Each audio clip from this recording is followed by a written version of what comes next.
Good evening, everyone. Welcome to the reorganization meeting for 2022 of the West Milford Board of Education. Please silence your cell phones or turn them off, and note the locations of the emergency exits. I'm going to call this meeting to order. I'd like everyone to just take a moment of silence to think about all of the people in West Milford and in New Jersey that have been dealing with COVID. And please especially keep in your thoughts Nick Waronikin, our bus driver who passed away on Christmas morning. He worked for us for about 20 years. He and his wife have both been very loyal employees, and our condolences to their family.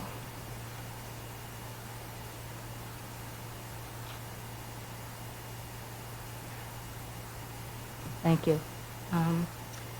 In accordance with the provisions of the Open Public Meetings Act, a public notice of this meeting has been sent to board members. Oh, I missed that. Sorry about that.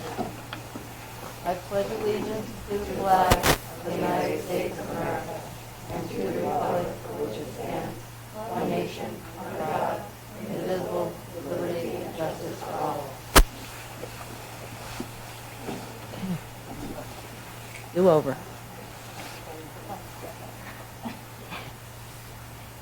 In accordance with the provisions of the Open Public Meetings Act, public notice of this meeting has been sent to board members, all district schools, the Herald News, the Suburban Trends, the Record, the Messenger, West Milford Town Hall, County Superintendent's Office, the Board Attorney, Cable Revision of Warwick, and West Milford TV 77. Posted in the Administration Building. Copies of the board meeting calendar resolution were provided to all local media, Town Hall, Township Library, and all district schools. At this time, I would like to read the results of the election that was held in November of 2021. Elected for a 3-year term was Teresa Dwyer with 3,628 votes, Kate Romeo with 3,559 votes, and Claire Lockwood with 3,335 votes. Fourth place was Kimberly Landolfi with 2,665 votes, Henrietta Schaefer with 2,483 votes, and Tammy Sloan with 2,397 votes. There were 55 write-ins. At this time, the oath of office will be administered by our board attorney, Andrew Brown.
Under the authority of the people, so help me God. I, Teresa Dwyer. I, Kate Romeo, do solemnly swear that I possess the qualifications prescribed by law Do solemnly swear or affirm that I possess the qualifications prescribed by law for the office of member of the Board of Education, for the office of member of the Board of Education, and that I am not disqualified as a voter pursuant to RS 19:4-1 pursuant to RS 19-4-1. You are disqualified due to conviction of a crime or offense listed in NJSA 18-8-12-1. Nor disqualified due to conviction of a crime or offense listed in NJSA 18-8-12-1. And that I will faithfully, impartially, and justly perform all of the duties of that office according to the best of my ability. So help me God. And that I will faithfully, impartially, and justly perform all the duties of that office according to the best of my ability. So help me God.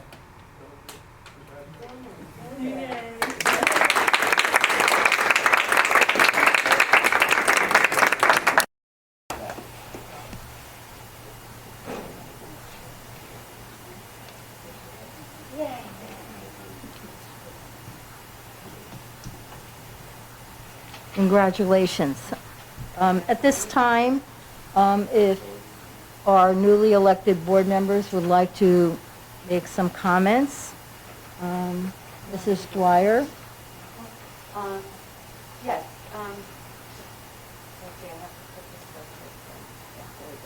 Red. Well, I'd like to thank the voters of West Milford for putting their trust in me for another 3 years on this term. We have a lot of things that are broken in the district that have to be fixed, and hopefully with the collaborative board acting as a board and not as individuals, we will be able to accomplish this. And I look forward to working with everyone again. We're wonderful people. Thank you.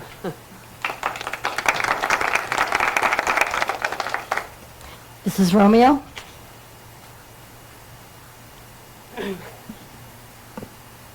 I am honored and I have tremendous gratitude. I want to express my heartfelt thanks for the overwhelming support from the West Milford voters. I have a special thank you to my husband and son, who support my volunteer work and acknowledge the need for passionate Board of Education members who spend time making the West Milford educational system the best that it can be. And thanks to my mom, who taught me how to work hard and why volunteering to assist in the community is important. You're the best role model ever. Sorry, this is an emotional speech, but I really feel like it's important.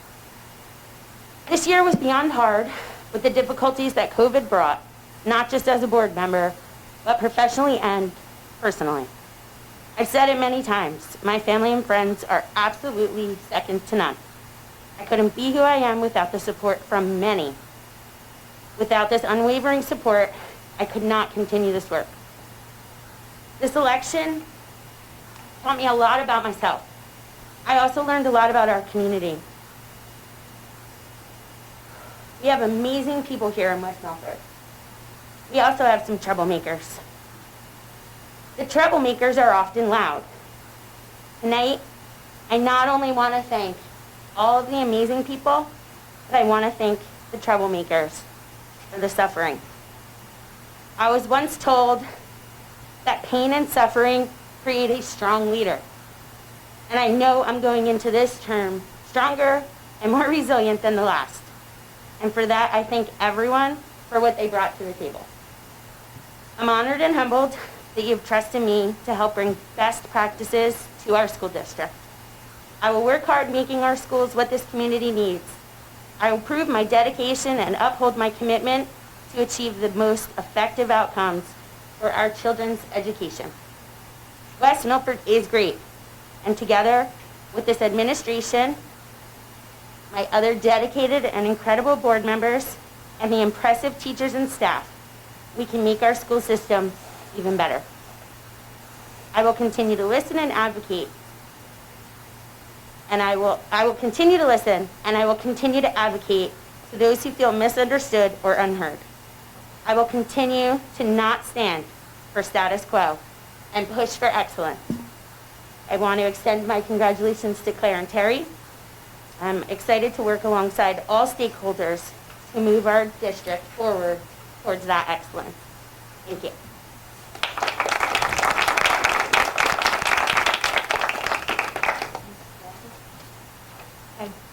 I would like to thank all the people who supported me during the run-up to the election and after.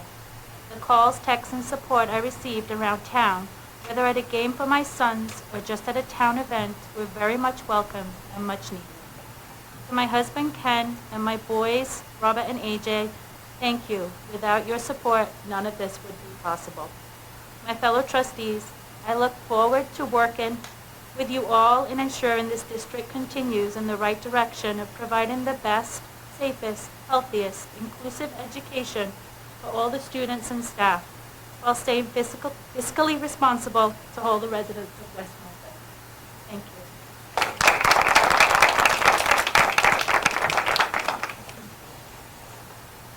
Thank you. Thank you. At this time, I'll call the roll. Mr. Stillman? Here. Mr. Conklin? Here. Mrs. Stevenson? Here. Ms. O'Brien? Here. Mrs. Van Dyke? Here. Mr. Guarino? Here. Mrs. Dwyer? Here. Mrs. Romeo? Here. Mrs. Lockwood? Here. Okay, at this time, I would like to take nominations for the office of Board President. Mr. Stillman? I nominate President Rowe.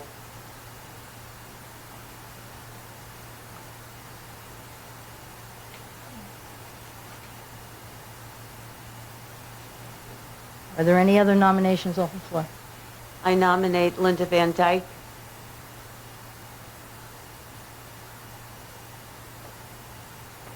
Are there any other nominations? Nominate Kid Romeo.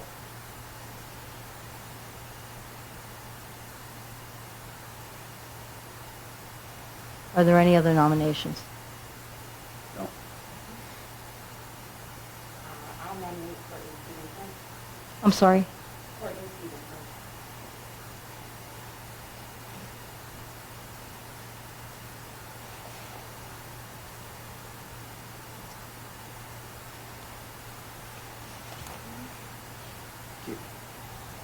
Is there?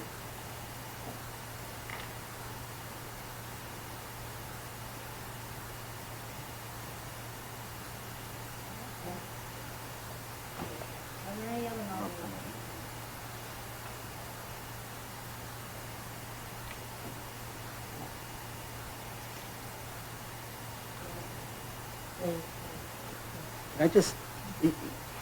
I appreciate that, Jay. But I'd like to just kind of politely decline. Can I do that? Yes. Okay. I just feel like the time commitment is pretty big, and I don't know that I would necessarily have the time to do that. I can't get to the board office and sign things when I need to sign things, to go to the superintendent roundtable. So apologize, thanks, but thank you. Okay, at this time, are there any other nominations? I need a motion to close the nomination.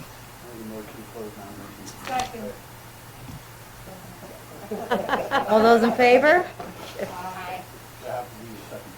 Okay. Okay.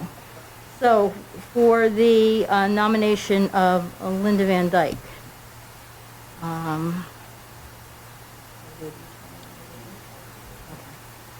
right, Mr. Conklin? Yes or no for Mrs. Van Dyke? Mrs. Dwyer? Yes. Mr. Guarino? Yes. Mrs. Lockwood? Yes. Ms. O'Brien? Yes. Mrs. Romeo? No. Mrs. Stevenson? No. Mr. Stillman? Yes. Mrs. Van Dyke? Yes.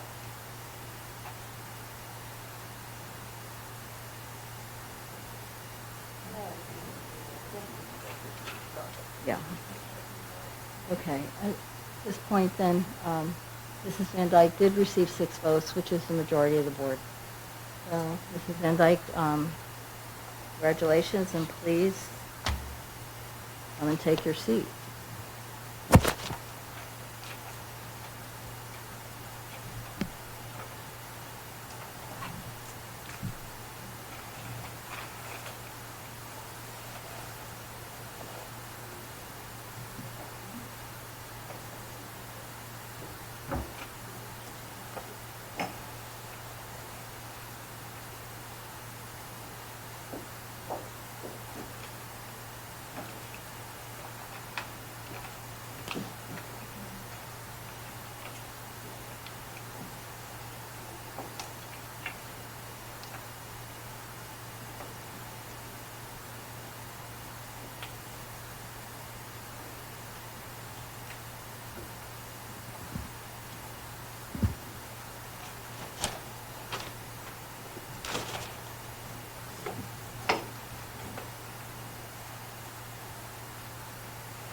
I'd like to thank those that supported me, and the ones who didn't, I look forward to working with you. I've always been open to the conversation, and this is a very, I think we work well as a board, so I look forward to that, and thank you again.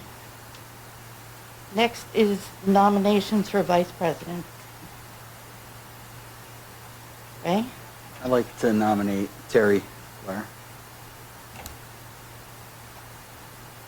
Any other nominations? Courtney? Nominate Pete Romeo. Pete? I'd like to nominate Toby. Okay. Any other nominations? If not, I need a motion to close nominations. Motion to close nominations for vice president. Second? Okay. All those in favor? Aye. Opposed? Okay. Now I go for the first. Does Barbara do that, or do I do? Okay. Okay, those voting for Terry, Jason? Yeah. Oh, you want to do it? Okay. I'm sorry. I misunderstood. You told me to do I it. misunderstood your question. Mr. Conklin? Yeah. I'm sorry, yeah?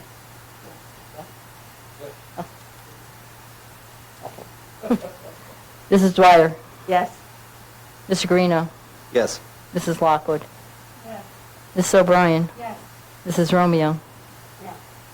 Mrs. Stevenson? Mr. Stillman? Yeah. Mrs. Van Dyke? Yes. Motion carries. Congratulations, Mrs. Dwyer. Thank you.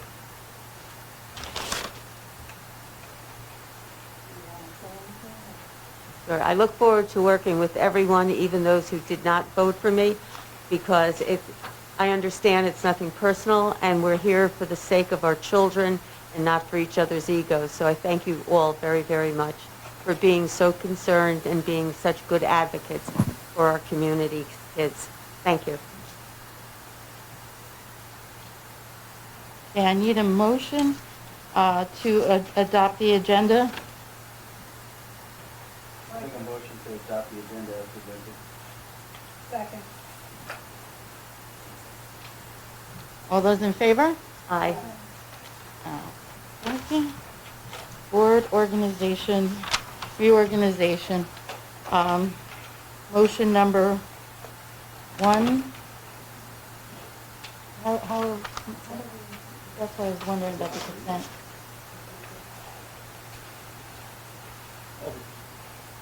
Huh? Oh, okay. Uh,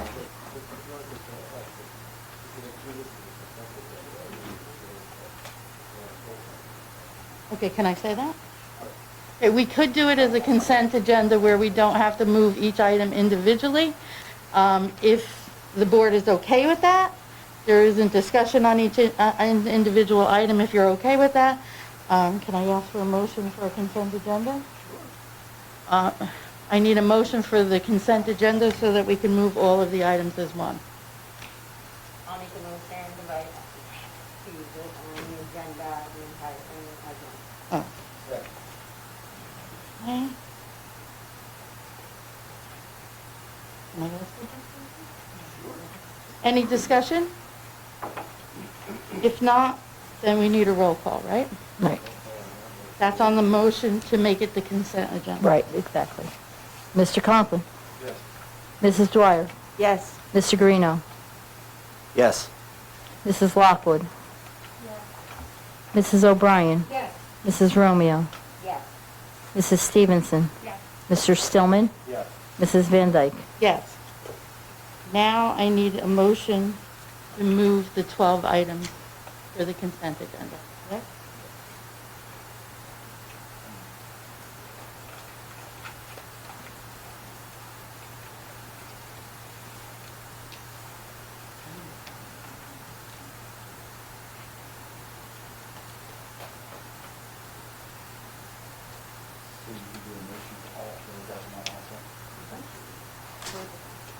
No, there's a, I'd like to make a motion to vote as one for 1 through 12 on the consent agenda. Second. Any discussion? I want to give you time if anybody has something. Okay. If not, roll call? Mrs. Romeo? Yes. Mrs. Stevenson? Mrs. Van Dyke? Yes. Mrs. Dwyer? Yes. Mr. Stillman? Yes. Mrs. Lockwood? Mrs. O'Brien? Mr. Guarino? Yes. Mr. Conklin? Yes. Okay, so now we're moving on to old business. Anyone have old business? Mrs. Stevenson? I do have something for old business, and I kind of want to bring it up tonight because I think it deserves public attention, and I just want the answer publicly said. So I apologize for talking about without giving you a heads up. But the busing situation. When we get the letters from transportation that the bus is going to be 25 minutes late or 25 minutes early, how much leeway time should we be given? Because the elementary schools start at 8:35, correct? If the bus is not there at 8:40, like how is this working? How much time should we be giving our students and our children before we drive them to school, I guess is what I'm asking. So we try to keep as accurate to that, what we're telling parents as possible. So some reruns may be 20 minutes late, some could be 10, some might be 25 minutes, so it's different. You know, parents don't all get the same exact Correct. letter. But even if that's not true, like even if your student is outside waiting for a half hour, That's and the too long. email said 25 minutes, should we be driving them to school then?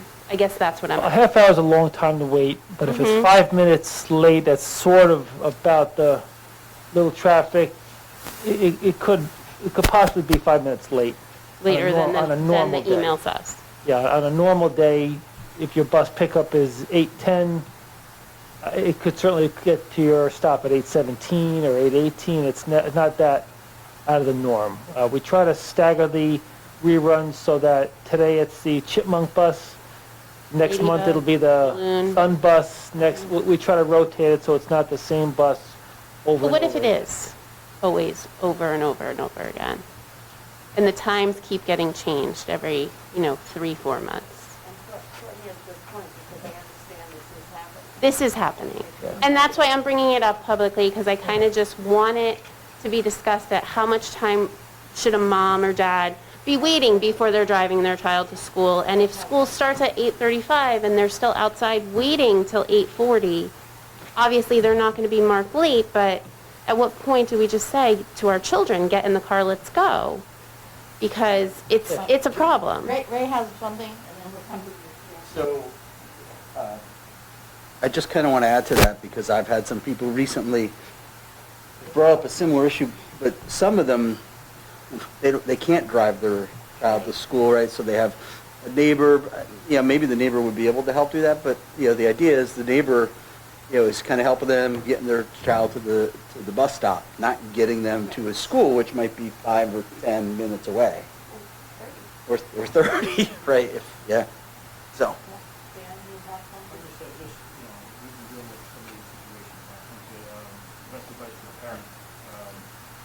Best advice for a parent is to call their school. If you're at the bus stop for 20 minutes, call the school. The school can call transportation. Transportation can contact the bus and let you know that we know exactly where our buses are on the roads at all times. So if a parent calls from the stop, which I've done as a parent, as a principal, I've been the taker of those phone calls, and even this morning I was in a role to help out where I dealt with a few situations where a parent did called the main office and was given the accurate information, and they were allowed to, or advised the parent to either stay at the stop for another 5 minutes or to drive them here because there may have been issues. So that would be my advice to a parent is, I think we advised in normal times, get to your stop 10 minutes before the time that's on your sheet. So I think if you get to that 15, 20-minute thing and it's not a weather event, if there's a weather event, you kind of take into account some things that could happen. But to call the school's main office, there is always somebody there to answer the phone, and those people can connect directly with transportation. Thank you for saying that. Right. I appreciate that, and I think a lot of parents appreciate that. I would like us to investigate, Dr. Anamone, if you're saying they're being mixed up, please look into that, because they're not.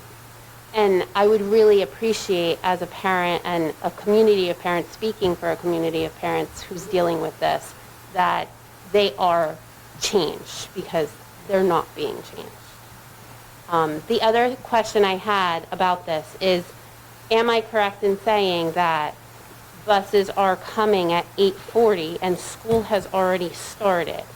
That's a problem where these kids and teachers are being interrupted.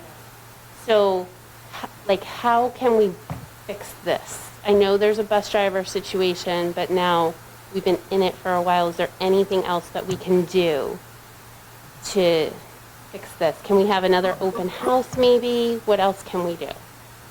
I don't believe that there's anything that we can do at this point in time. Yes, we have some shortages. However, we have a lot of people out sick right now. And we even have our office staff driving. So I can say that the dispatcher and the transportation supervisor are doing everything that they can to minimize the impact when they do the reruns. But unfortunately, too, there's only certain buses that can absorb the rerun without making it an extremely late event for the students. And I think that's why they're probably not being seen and why. You know, we're limited. It's basically Westbrook School and some Marshall Hill buses are the only ones that we could really draw on because Jordan does the other runs for us, and we can't ask them to do reruns because it's outside the scope of their contract.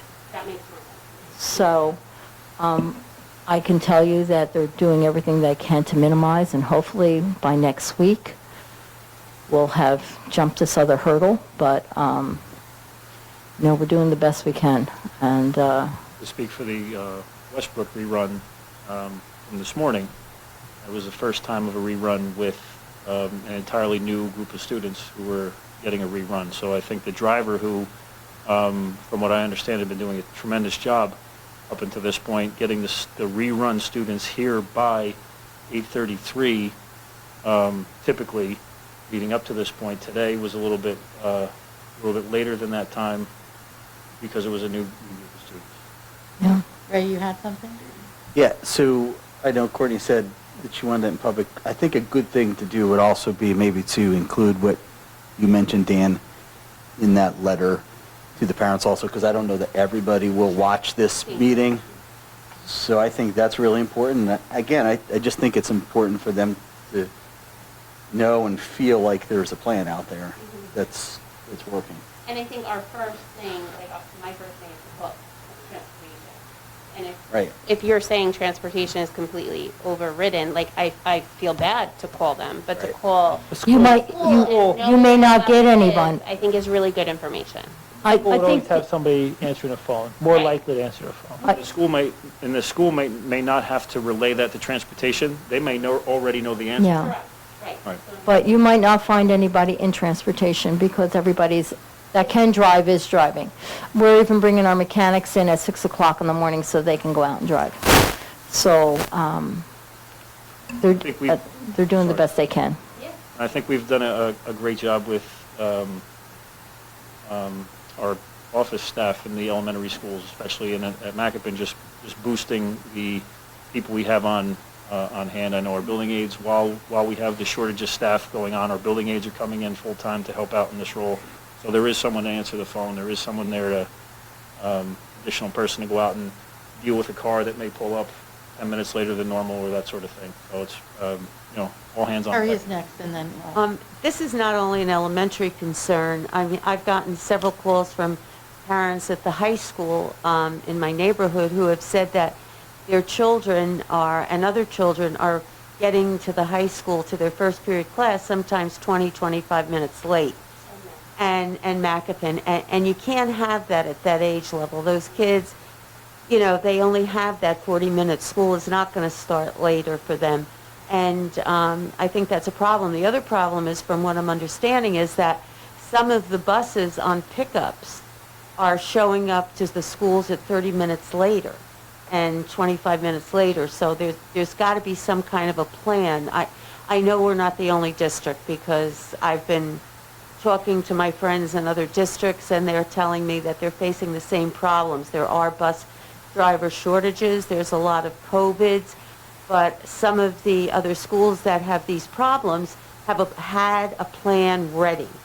And I don't believe that as a district we were ready for this today, and I think that has to be addressed. So, thank you. I can say that the transportation supervisor, Mrs. Wilm, has been working on this since before Christmas, because she was very much aware of the fact that this was going to happen, based upon the people that were out sick and the people that have retired. I think with her years of experience, she has done everything that she can to lessen the impact that it has on the students, but sometimes there's just nothing that you can do. I wanted to mention, at the high school level, this does raise a concern different from the other buildings. I heard high school students joking with each other in a situation that happened before Christmas. They are on the same bus, and two of them waited for the bus while another one got a ride to school. The one that got the ride to school was late to school because she was waiting for her bus. Her bus didn't come. Mom drove her to school. She now has a late. But the ones that waited for the bus got there 25 minutes after her, almost missed all of first period, but they didn't get a late because they came on the bus. So there was these kids are laughing, saying, If- oh, well, now you have a late. If the bus is late, it should not be counted as a tardy. I think we can clean that up. They were waiting for the bus, and then their Yeah. parent drove them because the bus didn't come. And so what I'm saying, my point in bringing Yeah. up this story, it's specific, it's real, it happened here.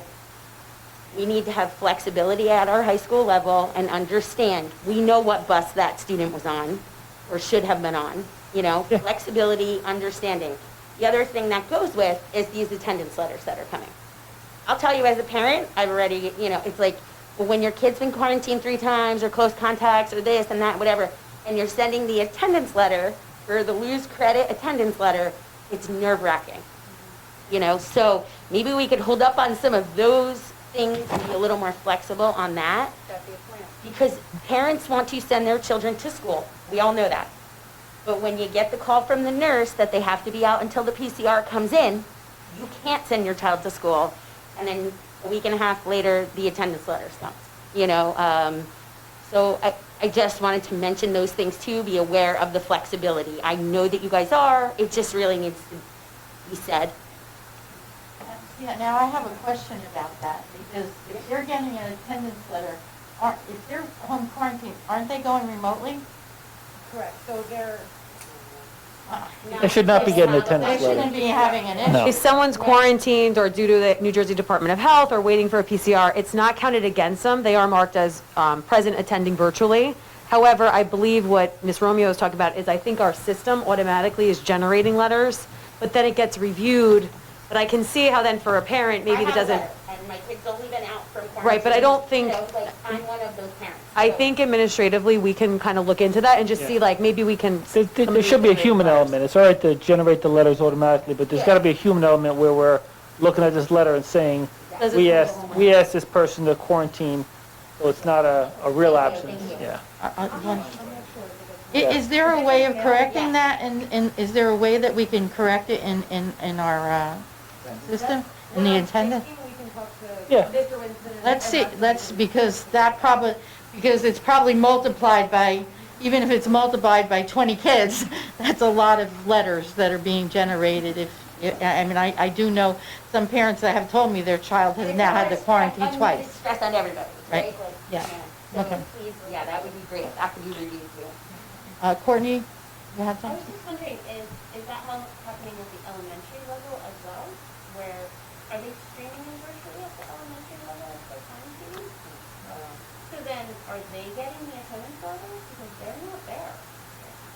So they will be virtually present. No, but they're not virtually present.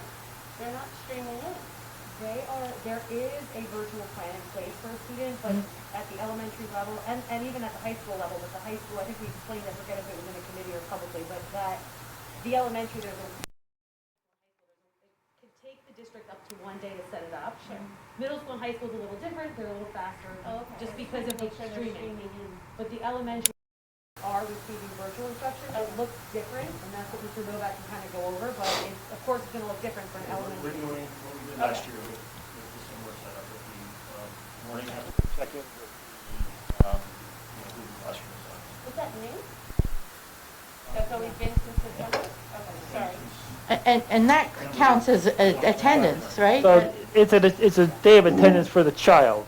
They should not be marked absent. They should be virtually present, Yes, right? Present attending virtually.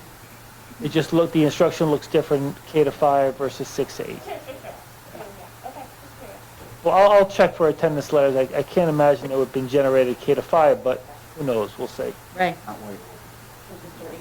So, right, but that can't happen if they're waiting for the test results, right? Oh, yeah. Technically, they can't stream in virtually if they're waiting for a test result, right? If they have symptoms and they're sick. So if a child is sick, we as a district, since the start of the pandemic, have always given it up to the parent to determine if the child is too sick to participate or not. So there are some students that are ill, that the parent says, I do not want my child to attend virtually, so instead then they're just marked absent and sick like a traditional sick day. But if the child's well enough, and in many of the childhood cases, it's more mild, so then most of our children are participating in some way virtually. So then, doesn't that bring up another, can't we just do that forever then, and then the kid would never be absent? But the state would have to approve that. I think the right? parents want their kids in school, for the most part. Oh, I get that, but if they're waiting for the test, right? I just heard that if they're waiting for the test, they can attend. If the parent feels like they're feeling well enough, they can attend. Like, there's no need to. I think we definitely should be doing it for any student that is out waiting for something because they've lost so much already. At this Verification point, process. there's a verification process in place, but at this point, we have to do that because of many people around this table probably know, you could be waiting up to 5 days at this point as well, at this point. So we had a nurses meeting this morning, made sure we were all on the same page of, listen, we're gonna let those children, stream in or come on because some of them may be waiting a whole week until they get their result back. And in the middle school and the high school level, it's a little easier to do it than, of course, on the elementary. So that should absolutely be happening. And the middle and high school are where the attendance issues are the most important. I don't want to, but it's important that they're not losing that time. So, anything else under old business? I know we had the transportation plan, but I would like to see a plan in writing for what happens with what you're saying, Liz, and what Dan is saying. I would like to see that outlined, if that's possible. Like what our protocol is What is the for what we're protocol? doing it because it's Right. back up. I again. understand the transportation part of it, but I don't understand the classroom part of it, and I would like to understand that. So, thank you. Right? So I think the idea is, right, what's our SOP, right? What's our standard operating procedure? If X happens, we do Y, right? Or in this particular case, here's the standard operating procedure for that. Like that makes a lot of sense. And I think the reason is because some have kids that are in school. Some of us get phone calls, and our answer is, we don't know. I mean, Right? I'll be honest. For this past weekend, my phone blew up all weekend with texts. Are you going virtual? Are you going virtual? Or are we got people that are, because they're trying to accommodate their their schedules. Like as a parent that's working, what am I going to do if you go virtual now? So and some districts when they closed for break, they gave an outline of what would happen if they had to close. So they had that, and we felt we didn't have that. Go ahead, Kate. You're right. until the emails came out from every single principal. And as a board member, we saw only a few of those. As a parent, I saw another one, right? So, I will say the 3 out of the 8 that I saw, out of the 8 that we have, I saw 3. And they were exactly the same, which I could tell was written by administration, very well outlined, very self-explanatory when you read it in when to quarantine, what to do. So that was wonderful. But I think everyone was waiting for those emails, you know? Well, I think unfortunately, we were on break, and people now have been off from work for a week, and they're like, oh God, what do I have to do if my kid now has to go virtual? And if I get the call on Sunday night, that's gonna be a tough one for me to turn it around. That's what I was getting, you know, so, and I did get, you're exactly right, I did get 3 schools' emails about it, but I do think that we need to do a little So better on I that. know the board gets my emails when I send out to all We districts. got yours, yes. Do you get from each school principal or just the principal where your child is a student? I get from each school principal that sends, if they send it out on school messenger. Okay, And so I got 3. I think I have to, you should be getting 8.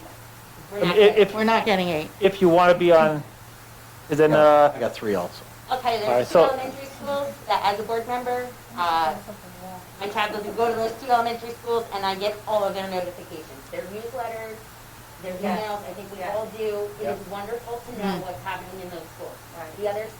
The other 4 elementary schools we don't get and nothing, so this is an easy fix. I can speak to Mr. Winston tomorrow. We can get the board members added to each school. You'll probably start seeing more emails, phone calls, text messages, whatever. So brace for that, but we can get you on all school messengers from each 8 schools. I must be low on the popularity poll because I'm getting nothing from nobody. I apologize for that. I don't know how, some are, and it's seems like some of we have to tighten up. I just have one more thought about the busing situation, Barbara. Are the buses full?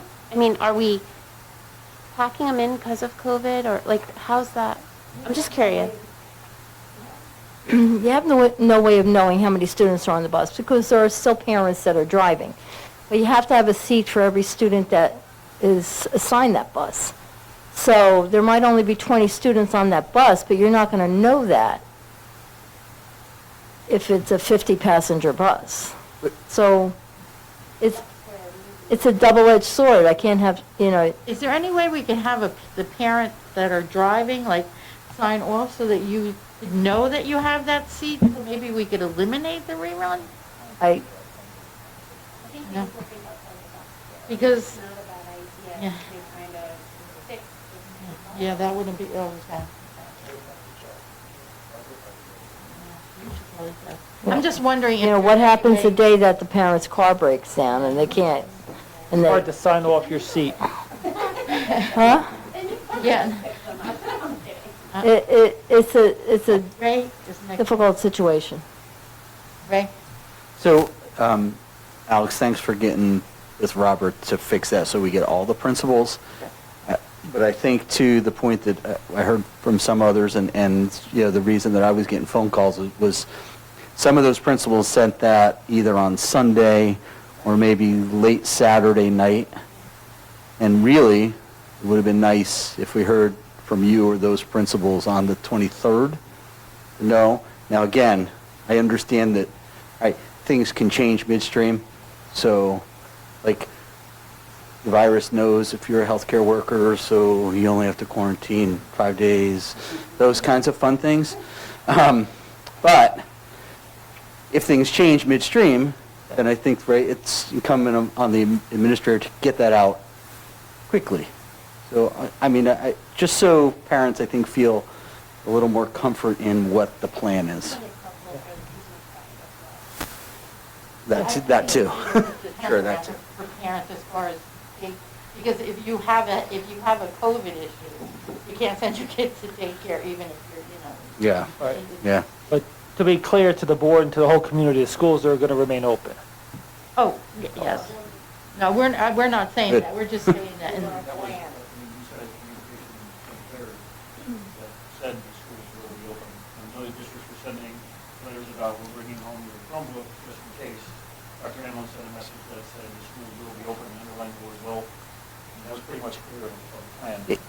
Well, so that's the plan. And then on Sunday, when you find out maybe you don't have enough bus drivers, right, or you don't have enough teachers, then what happens? Then the kids don't have their Chromebooks, and then all of a sudden, right, the plan goes awry, like, so, or the governor makes a decision, right, right. We want school. Right. We'll do everything we can do to be great. Right. Those are the good, like, I think we do that. yes. I mean, like, we're hearing about some of the, some of the ties in the ordinance. We visited, collectively, we visited every school to reopen it, in terms of what the adversity that we were up against for this morning. We were personally in these schools all day. Debbie, did you have something? Yeah, as far as the busing's concerned, I think I don't know if it's a state or federal mandate, but you have, if your child is to be bused, that seat has to be guaranteed for the entire school year that your child is in the district. So, as far as knowing the numbers and stuff like that, it's good to know, but like Barbara said, numbers do change because of circumstances. So you have to give that kid a seat, no matter if he or she shows up to the bus or not. I just want to make one comment for the public, just to make sure, as we're talking about making sure that the public's aware and transparency, that our plan has stayed the same as far as anyone that's quarantined or excluded. They have always been given virtual instruction and will continue to be given that. So I just want to make sure, because there's been a lot of talk back and forth amongst the table, that the public knows that does happen across the board, pre-K up to 12, 12 plus, and it happens within, like I said, a 24-hour period.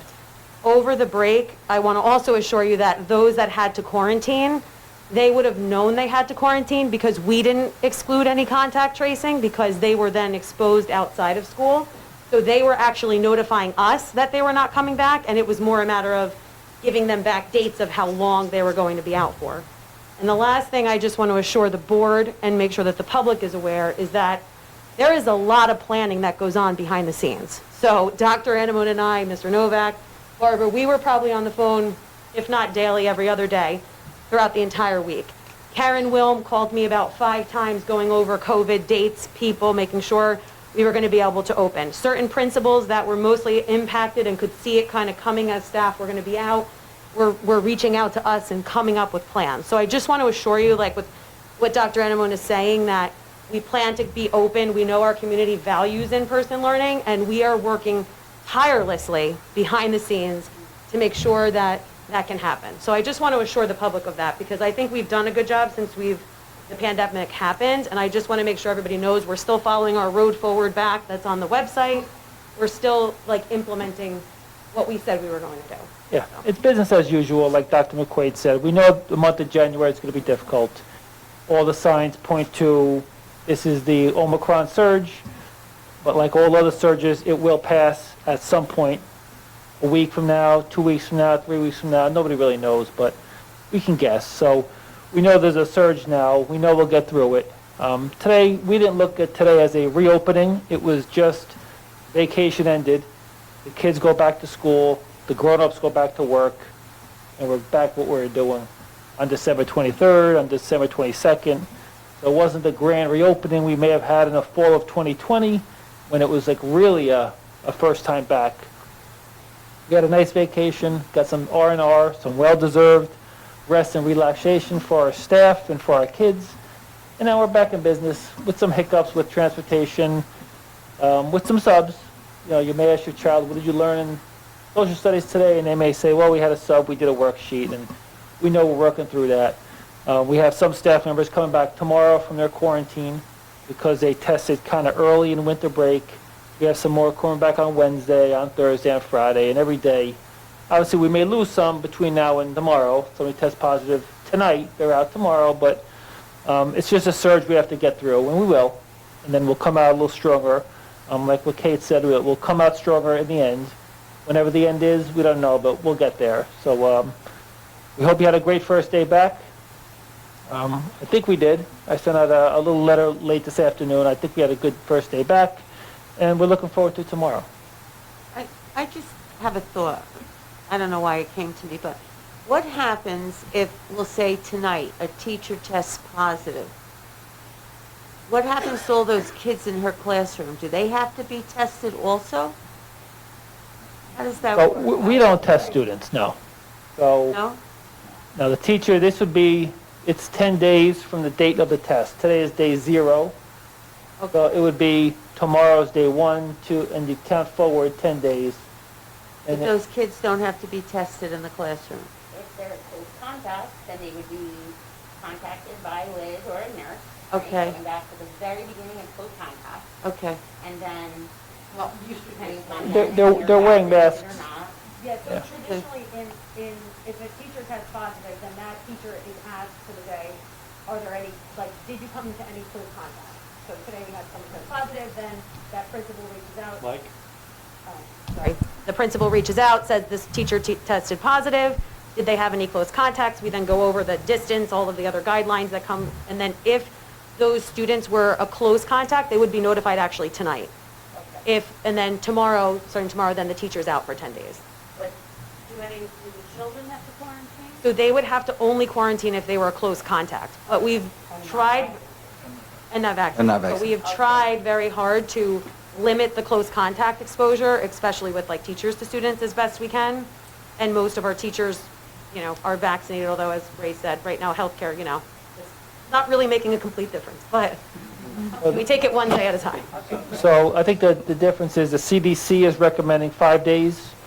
We follow New Jersey Department of Health regulations. They usually are synced up, but right now they're different. We anticipate the Department of Health following the CDC and changing from 10 days to 5 days for asymptomatic individuals.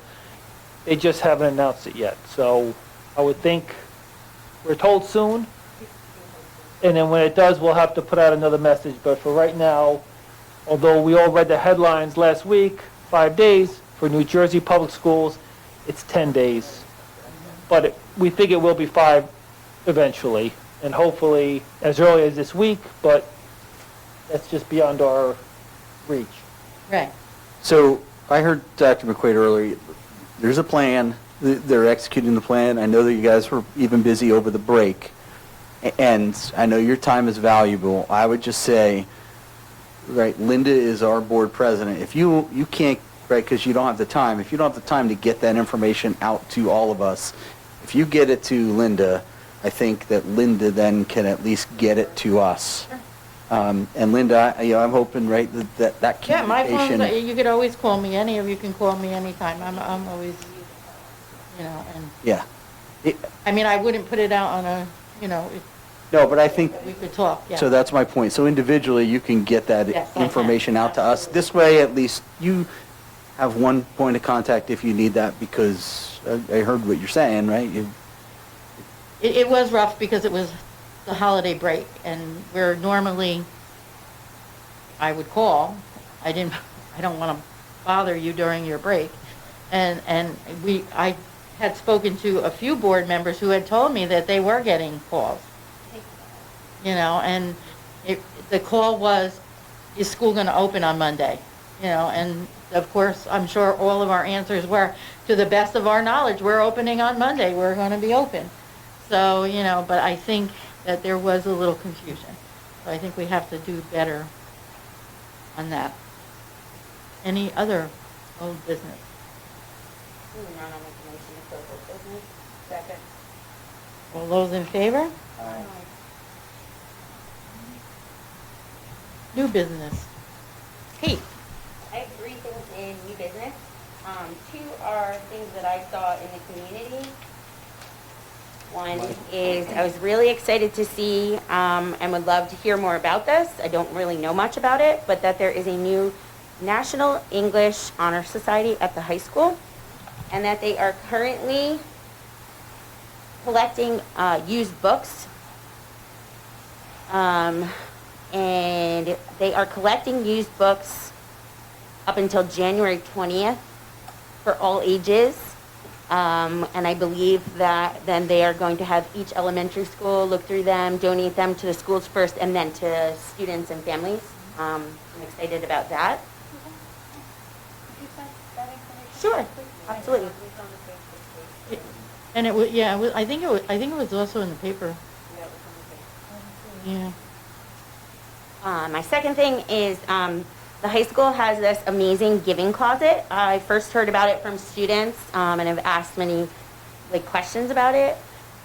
It is a closet of clothing and snacks and water that students can take home if needed, and it's free to all high school students. And they have current needs of some snacks and some hoodie sweatshirts. I believe there's a bin outside the front of the high school at the main entrance where you can drop things off, and I just think that is amazing, that our students are going there for hoodie sweatshirts when they're cold, or if they were cold at the bus stop, they go in, and things like toothbrushes, toothpaste, clothing, granola bars, snacks, things like that. I think that's awesome. And my last thing is, I'm confused about an email that was sent to coaches that just came to my knowledge.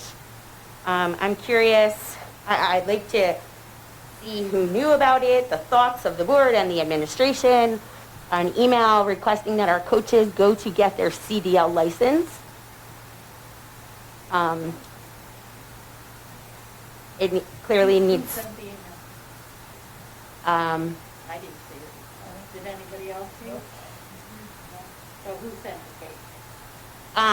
Did it come from the district? yeah, no, I can't, I'm not going to say it, thank you. No, I don't mean. Whoever's in but charge of the coaches, generated from- it was asked of their coaching staff if they would go to get their CDL license. It seems to me like the gut is that people didn't know, and so I think this needs further discussion before our coaching staff steps up to do that, as I would really hope that this would be a discussion of the board first. So I just, on that note, Kate, I know that, years past, I'm going back a little bit, but I know years past that there were coaches at different school districts that had CDL licenses because they drove their team. Now, again, I don't know how that works today from a legal perspective, right? I'm about mitigating risks, so I don't know how that works, but that has happened. Yeah, that has happened. Other school districts have done that, especially like if you're taking a small contingent of wrestlers to Atlantic City, you don't need a 54-passenger bus for 3 days. You can get an SUV or something like that, and they can drive down, or to a track meet for the Meet of Champions, things like that. But there would need to be something in the collective bargaining agreement regarding compensation.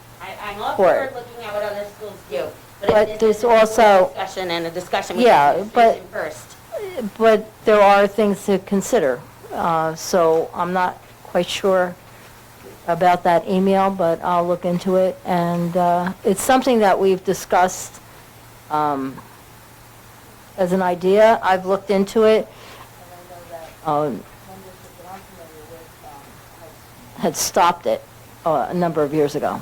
That's why I think Kate was saying to me. So, you know. I We didn't did talk about it. Think about if I wanted to bring this up publicly tonight or talk about it in committee, but it went out, and so I would be very concerned if it was a coach right now paying to get their own CDL and it wasn't board supported.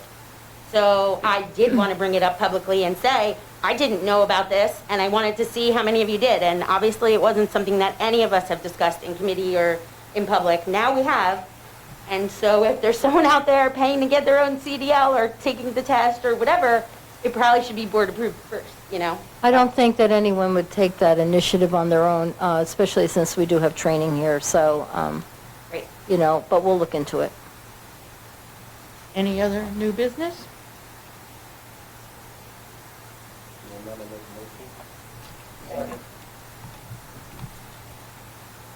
All those in favor? Opposed? Oh, my favorite time. Public comment. This portion of the meeting is open to the members of the public having a legitimate interest in the actions of the board for the purpose of addressing any subject matter pertinent to and/or directly related to the operations of the West Milford Public School District. Members of the public who have requested to speak prior to the meeting will be recognized by the chair first. Each speaker will be given 5 minutes for a period of 30 minutes. Then, time permitting, other public comment limited to 5 minutes per speaker will be allowed until the 30-minute time period transpires. All speakers are asked to sign the register provided and give their full name, spell their last name, group affiliation if appropriate, and provide their address. Issues raised by members of the public may or may not be responded to by the board. All comments will be considered and a response will be forthcoming if and when appropriate. The board asks that the members of the public be courteous and respectful of the rights of others, individuals when speaking. Specifically, comments regarding administration will not be responded to. Students and employees have specific legal rights afforded to them by the laws of New Jersey. The board is not responsible and is not liable for any comments made by members of the public. Members of the public should consider their comments in the light of the legal rights of those affected or identified in their comments. Members of the public are reminded that they are legally responsible and liable for their comments. Anyone wishing to speak under public comment? If not, And then I make a motion to close public comments. okay. All those in favor? Oh, we need a we don't have anything, right? We need a motion to adjourn? I'll make a motion to adjourn. At, what time is it? 8:03. 8:03? Seconded by Ray. All those in favor? Everyone have a good night.